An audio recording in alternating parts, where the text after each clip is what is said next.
না এখন কোনো বড় কিছু কিছু করতে পারছি না, কোনো কাজ বেঁচে এবার বড় ছোট ছোট দামে বিক্রি করে দিতে।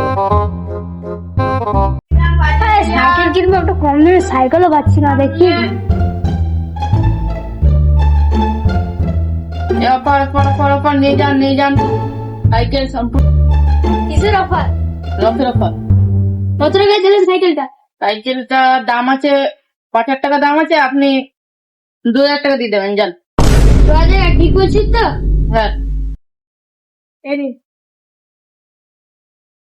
এই পয়সাটা আমি চুরি করে এসে কাউকে বলবেন না, ঠিক আছে? আমি সাইকেল নিয়ে জানিস কিন্তু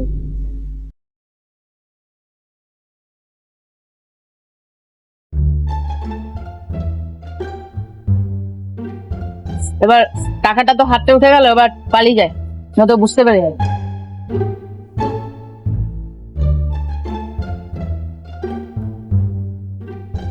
এবার যাই, অনেক দেরি হয়ে গেল। কি ভাই, আমার সাইকেল সাইকেল ও ভাই, ও এটা আমার সাইকেল। এটা তোমার সাইকেল কি করে হবে? আমি কিনলাম একজনের কাছ থেকে আমার সাইকেল। আমি কিনলাম এখনই 2000 টাকা দিয়ে, এটা হতেই পারে না। চলো, আমার সাইকেল এখানে রাখা ছিল, আমি কি আরে এবার আমি 2000 টাকা আমার সাইকেল, এটা কি করবে?